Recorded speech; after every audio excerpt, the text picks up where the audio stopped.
Halo, selamat sore pemirsa. Saya Prita Zega akan menemani Anda selama 1 jam ke depan dalam program Kabar Pemilu Kada yang akan mengabarkan sejumlah kabar politik yang terjadi di tanah air.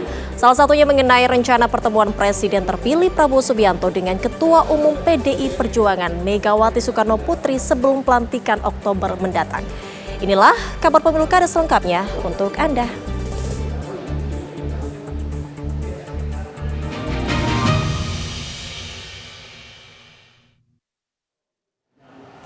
Ya, sebagai pembuka pemirsa, Ketua Umum PDI Perjuangan Megawati Soekarno Putri digugat ke Pengadilan Tata Usaha Negara PT UN Jakarta.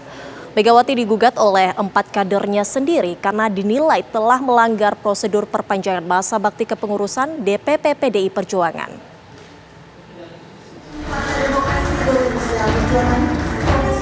Ketua Umum PDI Perjuangan Megawati Soekarno Putri digugat oleh 4 kadernya sendiri di Pengadilan Tata Usaha Negara Jakarta.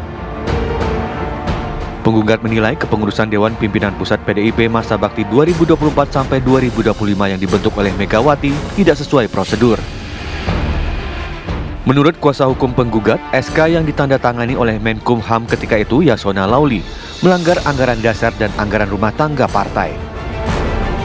Hari ini kita mendaftarkan gugatan terhadap keputusan Kumham nomor MHH 05 tentang struktur kepengurusan PDIP 2024-2025. Jadi karena ini ada pro dan kontra polemik, maka kita mewakili beberapa kader PDIP untuk meminta pembatalan itu di PT UN ini supaya ada kepastian hukum, sehingga nanti tidak ada pro kontra, di mana nanti hakim yang akan menilai apakah pengajuan SK Kumham itu sudah sesuai prosedur, apakah belum. Jadi kita berharap kalau memang tidak sesuai prosedur, apalagi pada saat itu Menteri Hukum dan HAM masih anggota PDIP yaitu Yasona Lauli, maka kita minta supaya dibatalkan, sehingga semua calon kepala daerah yang diajukan PDIP ke KPUD supaya ditinjau ulang. Ketua DPP PDI Perjuangan Deddy Sitorus menilai gugatan yang dilayangkan salah alamat. Deddy juga menduga gugatan tersebut adalah upaya politik untuk menyerang dan menggagalkan PDIP dalam kontestasi pilkada. Menurut saya, gugatan terhadap perpanjangan kepengurusan dan penambahan personel DPP itu salah alamat. Kenapa salah alamat? Karena di dalam anggaran dasar anggaran rumah tangga diberikan hak prerogatif kepada ketua umum partai untuk melakukan langkah-langkah penyelamatan organisasi dan segala macam. Silakan dibuka anggaran dasar anggaran rumah tangga PDI Perjuangan. Dan klausul itulah juga yang memberikan hak kepada ketua umum untuk melakukan percepatan kongres pada tahun 2019 yang lalu. Jadi pada waktu itu juga sudah dilakukan hal yang sama, tidak ada masalah hukum, tidak ada masalah apapun, karena itu wewenang yang diberikan oleh kongres kepada ketua umum, gitu ya. Jadi gugatan ini adalah murni, kalau menurut kami, adalah langkah politik yang memang upayanya untuk menyerang PDI Perjuangan, gitu ya. Kemudian untuk menggagalkan PDI Perjuangan dalam kontestasi pilkada ini, dan juga tentu dalam persoalan-persoalan lain menyangkut kehidupan kebangsaan, di mana partai politik diberikan hak dan wewenang untuk mengatur dirinya dan berkontribusi bagi pengembangan demokrasi, gitu ya. Sebelumnya, Ketua Umum PDI Perjuangan Megawati Soekarno Putri memperpanjang masa kepengurusan DPP PDIP masa bakti 2019-2024 hingga tahun 2025. Dari Jakarta, Muhammad Haris, TV One mengabarkan.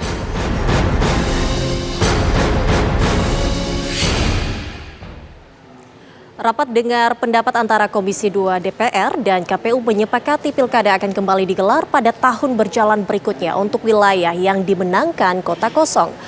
Keputusan diambil menyikapi kekhawatiran pilkada di 41 wilayah yang hanya diikuti satu pasangan calon melawan kota kosong.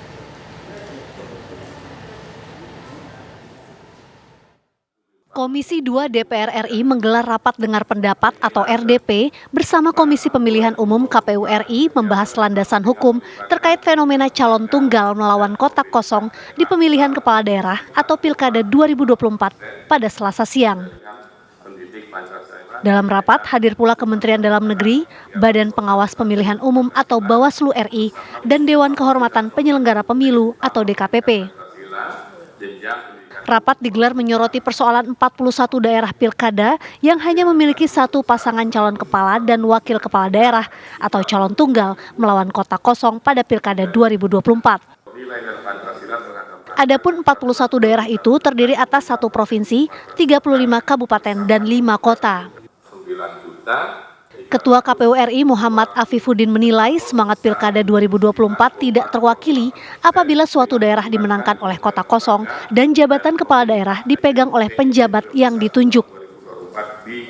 RDP memutuskan wilayah pilkada yang dimenangkan kota kosong akan kembali menggelar pilkada baru di tahun berjalan berikutnya atau tahun 2025 berdasarkan pasal 54D Undang-Undang Nomor 10 Tahun 2016 tentang pilkada.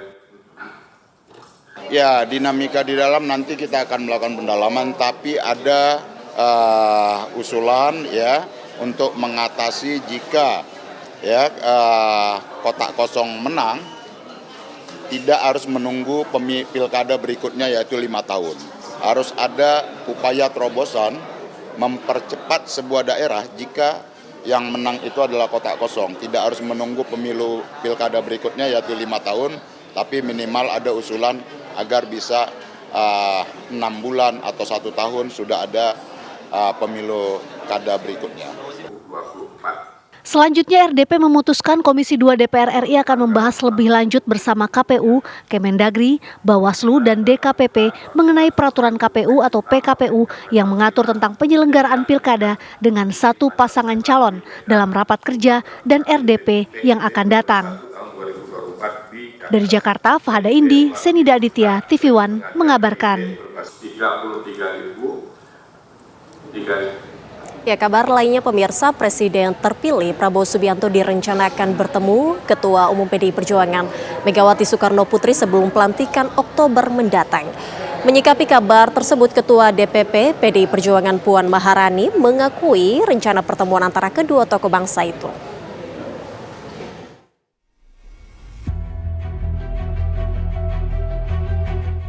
Presiden terpilih sekaligus Ketua Umum Partai Gerindra Prabowo Subianto disebut bakal bertemu dengan Ketua Umum PDI Perjuangan Megawati Soekarno Putri. Pertemuan keduanya dijadwalkan sebelum pelantikan pada 20 Oktober mendatang. Rencana tersebut diungkap oleh Sekjen Partai Gerindra Ahmad Muzani usai bertemu dengan Megawati dalam acara silaturahmi kebangsaan bersama MPR RI. Pak, hasil pertemuan tadi Bapak dengan Bu Mega keakraban itu mungkin akan ada tindak lanjutnya nggak sih Pak? Apakah pertemuan yang ditunggu-tunggu Prabowo Mega akhirnya akan terjadi sebentar lagi atau gimana? Insya Allah akan terjadi. Sebelum pelantikan? Sebelum pelantikan? Mudah-mudahan. Bahkan udah terjadi ya Pak? Di Bandung, benar nggak tuh Pak? Benar nggak Pak? Pokoknya insya Allah akan terjadi sebelum pelantikan. Yes. Rencana pertemuan antara Presiden terpilih Prabowo Subianto dengan Ketua Umum PDI Perjuangan Megawati Soekarno Putri juga diakui oleh Ketua DPP PDI Perjuangan sekaligus Ketua DPR RI Puan Maharani. Puan memang belum mengungkap kapan pertemuan akan dilaksanakan, namun kemungkinan pertemuan antara Prabowo dan Megawati akan dilakukan sebelum pelantikan Presiden terpilih. Silaturahmi penting, akan ada pertemuan, insya Allah ya, bahwa akan ada pembicaraan sampai ke situ, kita tunggu saja.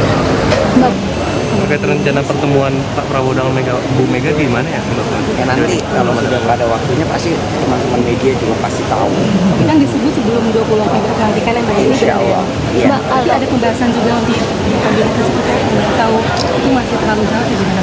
Masih terlalu jauh dan komunikasi udah kita lakukan, kan saya juga sering ketemu Mas Prabowo di acara-acara Pak Prabowo. Dia selalu berkomunikasi, selalu bersilaturahmi. PDI Perjuangan hingga kini memang masih berdiri di luar koalisi Indonesia Maju yang menyokong pasangan Prabowo Gibran. Kendati demikian, hubungan yang cair antara para petinggi PDIP dengan Partai Gerindra disebut memberi peluang bakal ada komunikasi lanjutan yang terjalin antara keduanya. Apalagi Prabowo dan Megawati punya sejarah politik bersama. Namun, Puan menyebut belum ada pembicaraan yang mengarah pada bergabungnya PDI Perjuangan ke koalisi Prabowo Gibran. Lantas, akankah rencana pertemuan keduanya bakal berbuah koalisi di pemerintahan mendatang? Tim TV One mengabarkan.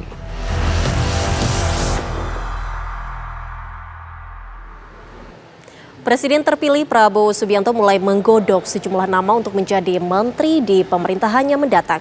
Siapa saja mereka? Kabarnya sesaat lagi untuk Anda.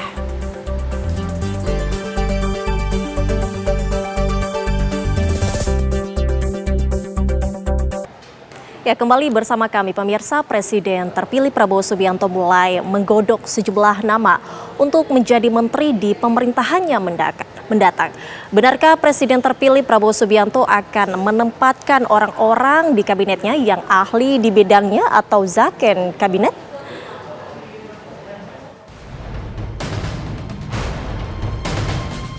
Prabowo Subianto selaku presiden terpilih mulai memilih dan memilah sejumlah nama untuk menjadi menteri di pemerintahannya. Deretan nama tokoh yang akan masuk kabinet di pemerintahan Prabowo Subianto, Gibran Rakabuming Raka pun mulai mengemuka. Bahkan Prabowo pernah menjanjikan kabinet pemerintahan mendatang diisi para ahli di bidangnya.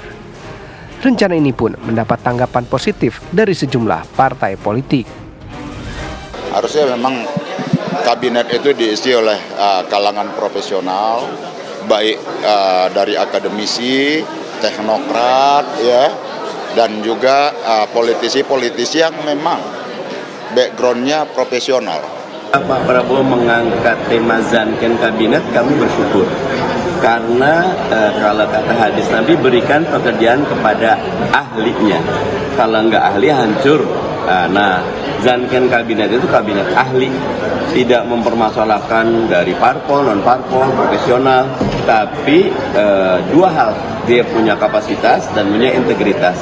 Dia punya kompetensi dan dia punya komitmen. Alih-alih akan diisi oleh para ahli di bidangnya, sejumlah partai politik yang berada dalam koalisi Indonesia Maju malah sudah menyodorkan nama ke Presiden terpilih Prabowo Subianto.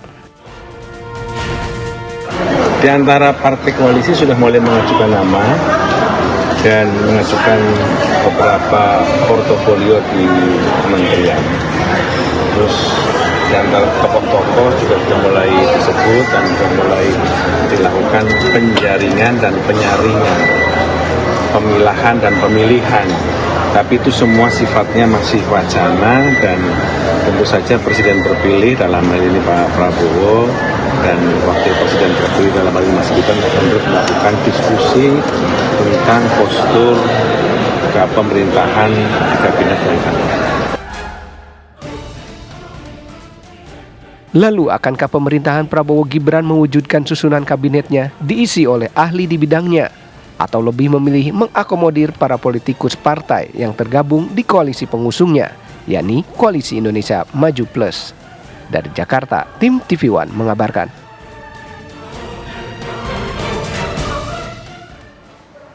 Ya, selaku Presiden terpilih Prabowo Subianto mulai memilih sejumlah nama untuk posisi jabatan menteri. Dan posisi tersebut akan diisi oleh orang yang ahli di bidangnya atau zaken kabinet. Bagaimanakah konsep zaken kabinet di pemerintahan Prabowo Gibran? Kita akan berdialog dengan pengamat politik Muhammad Kodari. Halo, selamat sore Bang Kodari. Ya, Bang Kodari, bagaimana pendapat Bang Kodari soal rencana Presiden terpilih Prabowo Subianto yang akan mengangkat menterinya dari kalangan profesional, Bang? Ya, pertama begini, kita kalau bicara istilah zaken kabinet itu kan menggunakan terminologi bahasa Belanda. Dan ini adalah istilah yang muncul pada masa tahun 1950-an. Ketika Indonesia belum lama lepas dari penjajahan Belanda. Nah, kalau kita kembali kepada makna aslinya, zaken itu artinya urusan atau bidang, ya. Sehingga kemudian terjemahan dari zaken kabinet itu sebetulnya adalah kabinet yang menterinya itu latar belakangnya itu paham atau sesuai dengan bidang yang dijabat gitu. Nah, memang istilah zaken kabinet ini kemudian mengalami penyempitan, terutama di era reformasi ini, di mana istilah zaken kabinet itu diperhadapkan dan dibedakan dengan menteri dari latar belakang partai politik, sehingga ada istilah zakon kabinet itu menjadi identik dengan menteri yang latar belakangnya bukan partai politik. Saya kira ini yang coba dikoreksi oleh Partai Gerindra, Pak Ahmad Muzani, dengan mengatakan bahwa kabinetnya Pak Prabowo itu adalah kabinet zakon. Jadi nggak dilihat orang partai atau bukan orang partai, non partai. Yang penting dia memiliki keahlian atau kemampuan pada bidangnya. Gitu. Misalnya kalau bicara Menteri Keuangan ya memang latar belakangnya ekonomi. Kalau bicara Menteri PU, PR, latar belakangnya mungkin insinyur ya, khususnya insinyur sipil. Lalu kemudian kalau bicara Kominfo misalnya, memang orang yang dikenal memiliki keahlian di bidang komunikasi. Tetapi realita politik pada hari ini sebetulnya menunjukkan bahwa kabinet kita itu kalau dilihat dari latar belakang, boleh dipastikan cukup banyak nanti yang dari partai politik. Karena realitanya susunan pemerintahan kita yang eksekutif, legislatif, dan yudikatif itu baru bisa berjalan kalau legislatifnya itu didukung oleh partai politik. Dan dukungan itu biasanya juga dibarengi dengan representasi di kabinet. Karena itulah saya kira nanti orang-orang yang berlatar belakang partai politik harus juga yang memang memiliki keahlian yang dikenal ya, entah dari pendidikan, entah dari perjalanan karirnya, memang sesuai dengan pos kementerian yang akan ditunjuk oleh Presiden Prabowo. Begitu. Ya, Bang Kodari, artinya ini zakon kabinet yang dimaksud ini merupakan orang-orang yang dari partai politik namun juga memiliki ahli di bidangnya, begitu Bang? Iya, saya kira gitu. Jadi Pak Muzani itu mau menghilangkan dikotomi yang selama ini sering dibuat terutama oleh masyarakat dan media ya, bahwa orang partai politik itu tidak zakon atau tidak ahli pada bidangnya. Itu saya kira yang mau dikoreksi oleh Pak Muzani, bahwa zakon kabinet itu bisa terjadi, bisa tercipta baik latar belakangnya dari partai politik atau non partai politik. Jadi ada rekonstruksi istilah zakon kabinet oleh Pak Muzani ya.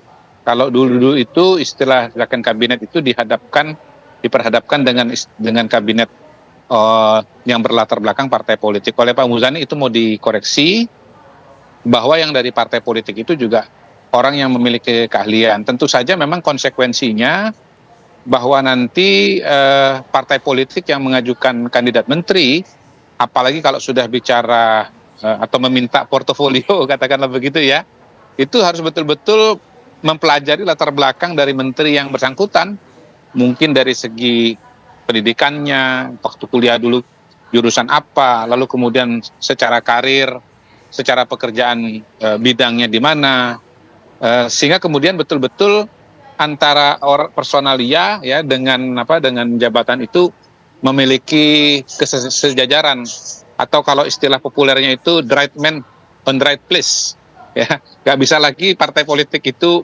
yang penting saya mengajukan nama dekat dengan ketua umum, lalu kemudian pasti diakomodasi, bisa ditempatkan di mana saja. Jadi saya kira itu yang akan menjadi penekanan dari Partai Gerindra ya dalam konteks penyusunan kabinet kali ini. Jadi kelihatannya akan lebih ketat dalam menentukan menteri-menteri dan pos-posnya ya. Kesesuaian antara orang dengan pos itu akan lebih strong pada kabinet Prabowo Gibran kali ini. Ya, kalau begitu Bang Kodari, kira-kira komposisi dari parpol dan non parpol berapa persen nih menurut Bang Kodari nih? Ya, ini tentu tidak mudah untuk diprediksi ya. Kita bicara yang sudah terjadi di belakang selama ini, bahwa komposisi menteri dengan latar belakang atau baju partai politik itu sekitar 50-an%. Nah, mungkin saja kali ini akan lebih jumlahnya, karena kita tahu bahwa partai politik yang bergabung di pemerintahan Pak Prabowo ini kemungkinan akan lebih banyak dibandingkan dengan era Pak Jokowi. Di eranya Pak Jokowi misalnya ada 2 partai politik yang berada di luar, 1 Demokrat, 2 PKS. Nah, di eranya Pak Prabowo ini sementara kelihatannya cuma 1, yaitu PDI Perjuangan. Dan bukan mustahil juga nanti kalau misalnya terjadi perkembangan politik, bahkan PDI Perjuangan pun juga masuk ke dalam pemerintahan gitu. Nah, kalau partai politiknya bertambah, ya hampir bisa dipastikan bahwa portofolio menteri yang diisi oleh orang-orang berlatar belakang partai politik juga akan bertambah gitu. Jadi ada kemungkinan ya di era Pak Prabowo ini jumlah menteri dengan latar belakang partai politik akan lebih banyak dibandingkan dengan eranya Pak Jokowi. Nah, Bang, tadi mungkin mengantisipasi kemungkinan itulah maka Pak Muzani dari jauh-jauh hari sudah mengatakan atau memberikan pesan bahwa ini harus yakin gitu. Jadi partai politik karena porsinya akan lebih besar untuk memperkuat kompetensi dari kabinet yang akan datang, maka ditekankan betul latar belakang pendidikan atau kompetensinya atau profesinya memang sesuai dengan bidang yang akan ditempati. Oke, artinya ini PDIP mungkin berpeluang besar ya Bang untuk masuk dalam kabinet. Nantinya akan masuk di awal atau di tengah nih Bang? Kalau PDIP akan masuk dalam kabinet? Saya nggak berani menyimpulkan. Untuk sementara sekali lagi saya sudah sampaikan bahwa kemungkinan PDI Perjuangan tetap di luar. Jadi buat saya proporsinya lebih 50%, bahkan mungkin 70% PDI Perjuangan akan ada di luar. Ya, tondo-tondo yang ada sampai sejauh ini menunjukkan PDI Perjuangan akan ada di luar. Tetapi bukan mustahil juga bahwa PDI Perjuangan juga akhirnya akan masuk. Sebelumnya kan kita tidak mendengar ada wacana pertemuan Ibu Mega dengan Pak Prabowo misalnya, tetapi di TV One juga barusan sudah disampaikan ada peluang pertemuan itu. Pertemuan itu bisa jadi hanya silaturahmi, hanya bicara komunikasi antar anak bangsa untuk memecah kebekuan politik, tetapi kan bukan mustahil juga pembicaraannya akan berkembang dan menuju kepada PDI Perjuangan pun akan bergabung dengan pemerintahan. Kalau menurut saya sih sebaiknya PDI Perjuangan atau di dalam tidak semua partai politik ada di dalam kabinet ya, ada yang berada di luar juga untuk untuk mengisi ruang oposisi. Tetapi kalaupun masuk ke dalam ya tentu manfaatnya juga besar. Kenapa? Karena gerak pemerintah juga akan lebih cepat dalam mengambil kebijakan, terutama yang tugas-tugas yang sangat besar dan sangat berat ya. Apalagi kita memang mau ngejar target-target pertumbuhan ekonomi yang 8%. Intinya soal PDI Perjuangan kita lihat saja perkembangannya ke depan. Tetapi dari yang sudah ada partai politik yang ada di kemungkinan bergabung di pemerintahan itu sudah ada PKS, maka kalau dibandingkan dengan era Pak Jokowi, partai politik yang berada di luar pemerintahan itu sekarang ini jumlahnya lebih sedikit. Zaman Pak Jokowi ada 2, sekarang tinggal 1. Dan bergabungnya PKS itu pasti akan menambah portofolio menteri dari partai politik. Baik, Bang Kodari, kami tangkap poinnya Bang. Terima kasih atas waktunya sudah bergabung dengan kami di Kabar Pemilu Kada untuk sore hari. Sama-sama. Terima kasih Bang Kodari. Ya. Ya pemirsa, informasi menarik lainnya akan kami hadirkan sesaat lagi untuk Anda, tetaplah bersama kami. Kembali bersama kami pemirsa, sejumlah bakal calon gubernur dan wakil gubernur Jakarta mulai bermanuver bertemu dengan warga. Bakal calon wakil gubernur Jakarta Rano Karno menerima kunjungan warga Jakarta di Warung Garasi Sidul. Sementara itu Suswono berkeliling ke sejumlah kantor DPC PKS Jakarta.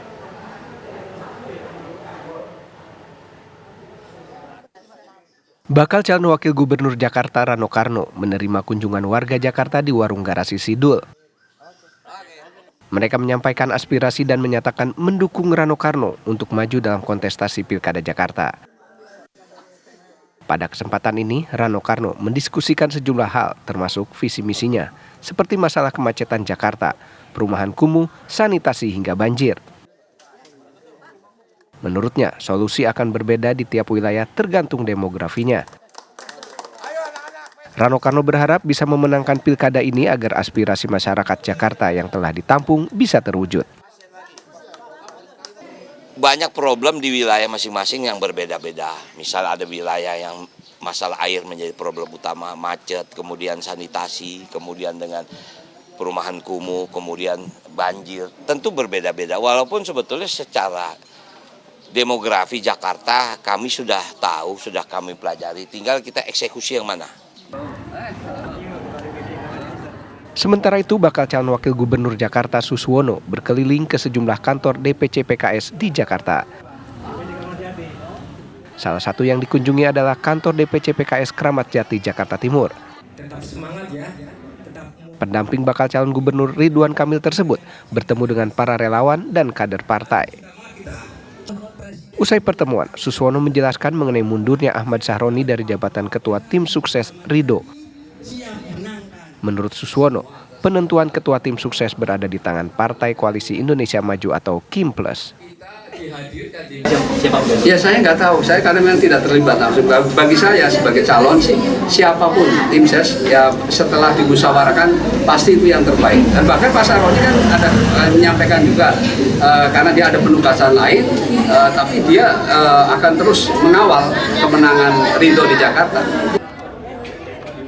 Dalam kesempatan ini, Suswono juga menegaskan akan melanjutkan program-program yang digagas Anies Baswedan bersama Ridwan Kamil.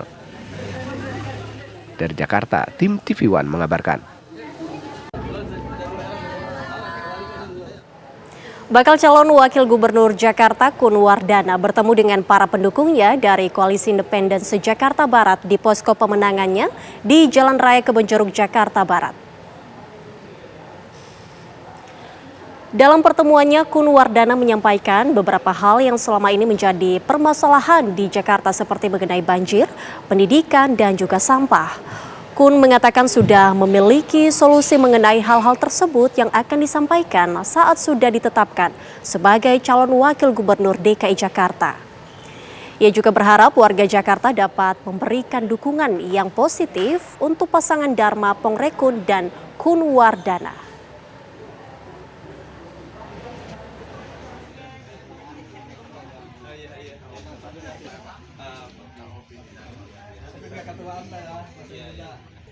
Dua bakal calon Gubernur Jawa Timur, Khofifah Indar Parawansa dan Tri Risma Harini melakukan konsolidasi dengan tim pemenangan masing-masing untuk memanaskan mesin politik jelang kampanye.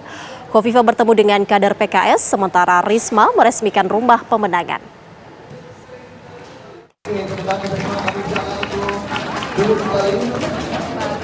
Mesin Partai Keadilan Sejahtera atau PKS di Jawa Timur mulai diaktifkan menjelang pemilihan Gubernur Jawa Timur untuk memenangkan pasangan Khofifah Indar Parawansa Emil Elistianto Dardak. Ratusan kader PKS terlihat mengikuti rapat konsolidasi di Surabaya, Jawa Timur yang dihadiri langsung oleh pasangan Khofifah Emil. Setelah melihat langsung kesiapan para kader PKS Jawa Timur, Khofifah pun bersyukur melihat mesin Partai PKS yang sudah mulai panas menjelang masa kampanye. Jalan ibaratnya mesin, pemanasannya sudah dilakukan, mudah-mudahan semua menjadi sinergi untuk kemenangan signifikan, insya Allah. Sementara pasangan bakal calon gubernur dan wakil gubernur Jawa Timur Tri Risma Harini dan Gus Hans meresmikan rumah kemenangan di Surabaya. Selain dijadikan sebagai wadah konsolidasi pemenangan, rumah tersebut juga untuk menampung aspirasi relawan dan masyarakat. Usai meresmikan rumah pemenangan di Surabaya, Risma menginginkan setiap kabupaten kota memiliki posko untuk relawan yang memiliki fungsi yang sama. Ini juga tempat untuk menyerap aspirasi, sehingga nanti saat, karena Jawa Timur ini cukup luas dan penduduknya cukup besar, banyak, ada 41 juta lebih, maka memang kita butuh itu untuk percepatan. Pilgub Jawa Timur akan diikuti oleh 3 pasangan calon. Penetapan pasangan calon sendiri akan dilakukan pada tanggal 22 September mendatang. Dari Surabaya, Jawa Timur, Syamsul Huda, TV One mengabarkan. Ya, pernyataan Ketua Majelis Tinggi Partai Demokrat Susilo Bambang Yudhoyono mengenai matahari kembar menimbulkan sejumlah spekulasi. Informasi selengkapnya usai jeda berikut ini, tetaplah bersama kami.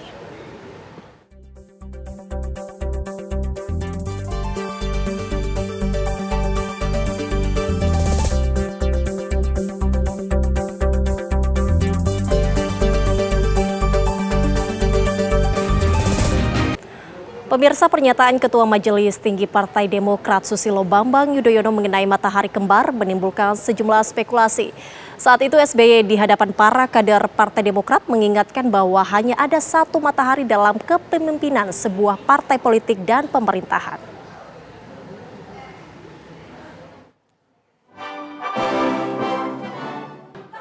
Ketua Majelis Tinggi Partai Demokrat Susilo Bambang Yudhoyono menyinggung soal matahari kembar dalam politik di Indonesia. SBY menyebut negara akan kacau jika ada matahari kembar karena suasana akan semakin panas. ada satu matahari, yaitu ketua umum kita. Akan kacau dalam sebuah negara, dalam sebuah entity termasuk partai politik, kalau mataharinya banyak. Bisa dibayangkan. Makin panas karena matahari sudah panas, kalau ada 2, ada 3 bagaimana?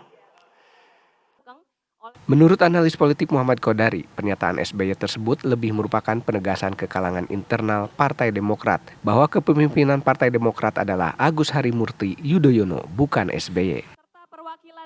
Sebetulnya pidato itu menurut saya lebih merupakan penegasan kepada kalangan internal Demokrat bahwa pimpinan Partai Demokrat itu adalah AHY, bukan lagi Pak SBY.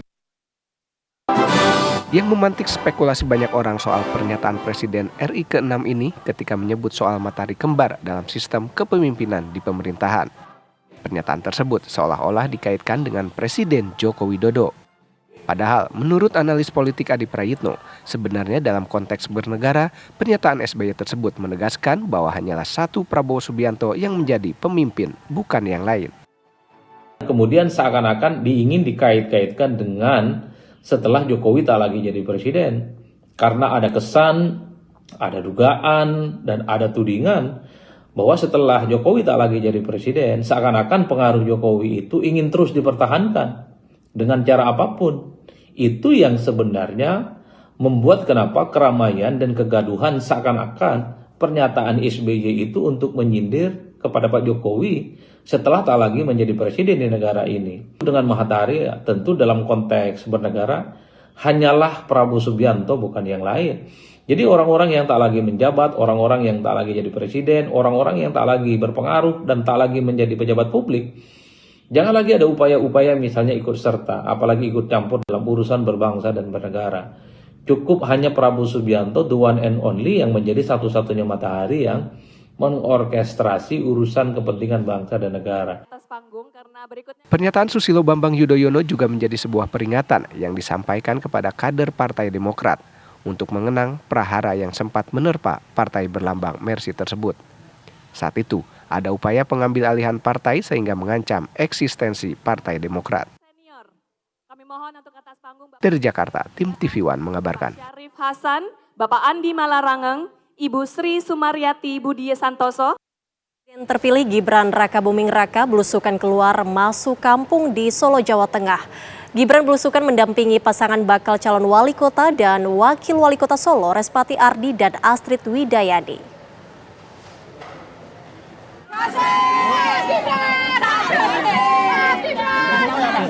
Wakil Presiden terpilih Gibran Raka Buming Raka bersama pasangan bakal calon wali kota dan wakil wali kota Solo, Respati Ardi dan Astrid Widayani mengunjungi Kampung Sondaan, Lawean, Solo. Bersama paslon yang diusung Kim Plus tersebut, Gibran keluar masuk kampung belusukan menyapa warga. Menurut Respati, kedatangannya di Kampung Sondaan untuk silaturahmi menyapa dan mendengar keluhan warga. Respati mengaku kehadiran Gibran tidak direncanakan karena putra Presiden Jokowi tersebut kebetulan sedang berada di Solo dan ingin mengunjungi Kampung Sondaan. Pengen gabung di sini atau Mas Respati yang mengajak Mas Gibran? Ya tiba-tiba barengan, kita ngajak barengan Pas turun. beliau ada di Solo. Pas ada di Solo, yuk kita menyapa warga dan lebih mengenal masyarakat. Disinggung kegiatan ini merupakan upaya mendukung paslon Respati Astrid, Gibran enggan menjawab. Gibran menyampaikan bahwa Respati dan Astrid adalah sosok anak muda yang punya pengalaman di organisasi. Ya Mas Respati, Mbak Astrid, dua-duanya anak-anak muda, punya pengalaman organisasi, dan yang paling penting itu tadi, punya keinginan untuk turun langsung menyerap aspirasi warga itu. Dan sekali lagi ini dulu tempat yang sangat-sangat kita berikan atensi khusus karena ada itu tadi warung yang dirusak oleh ormas. Tapi sekarang udah aman semua. Sebagai mantan wali kota Solo, kehadiran Gibran memang cukup menarik perhatian warga dan diharapkan mampu mengangkat popularitas paslon menjelang Pilkada Solo. Dari Solo, Jawa Tengah, Effendi Rois, TV One mengabarkan. Pemirsa, usai jeda masih kami akan hadirkan sejumlah informasi lainnya. Tetaplah bersama kami. Anda kembali di Kabar Pemilu Kada. Pemirsa, Polda Riau dan KPU Provinsi Riau menggelar komitmen Pilkada Damai bersama 3 pasangan bakal calon gubernur dan wakil gubernur Riau. Kegiatan bertajuk Silaturahmi Kamtipmas ini sebagai upaya menjaga kondusivitas selama Pilkada.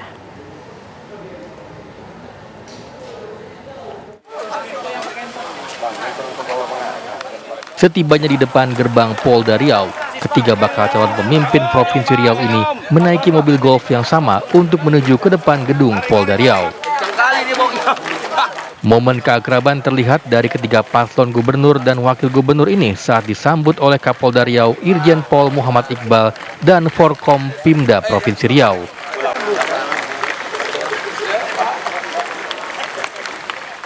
Ketiga pasangan calon gubernur dan wakil gubernur Riau yakni Abdul Wahid SF Haryanto, Muhammad Nasir Muhammad Wardan, dan Syamsuar Mawardi kemudian melakukan pertemuan untuk membangun silaturahmi dalam mewujudkan pilkada yang damai dan kondusif. Kapolda Riau Irjen Pol Muhammad Iqbal mengatakan silaturahmi tersebut sengaja digelar untuk menunjukkan kepada masyarakat bahwa dalam kontestasi pilkada tidak harus diwarnai perselisihan dan ketegangan. Selain itu, kegiatan ini merupakan salah satu upaya pendekatan sesama pasangan calon yang saling berkontestasi dengan menjaga kesatuan dan persatuan. Untuk melakukan strategi cooling system, yaitu silaturahmi dengan semua bakal pasangan calon, penyelenggara pemilu, tokoh-tokoh agama, tokoh adat, tokoh masyarakat, tokoh intelektual, rektor, akademisi, seluruh tim pemenangan untuk bersama. Kan silaturahmi itu kan menebarkan saya, melakukan menambah kedekatan, gitu kan? Alhamdulillah, uyup. Melalui pertemuan silaturahmi ini, diharapkan Pilkada di Riau dapat menciptakan suasana kondusif sehingga pelaksanaan pemilihan kepala daerah dapat berjalan dengan aman, lancar, dan damai. Dari Pekanbaru Riau, Muhammad Arifin, Fazar Ramadan, TV One mengabarkan. Ya pemirsa, kabar tersebut mengakhiri perjumpaan kita di Kabar Pemilu Kada sore ini. Anda juga sebentar lagi akan menyaksikan Kabar Petang. Saya Prita Zega dan seluruh kru yang bertugas pamit undur diri. Terima kasih atas atensi Anda dan sampai jumpa.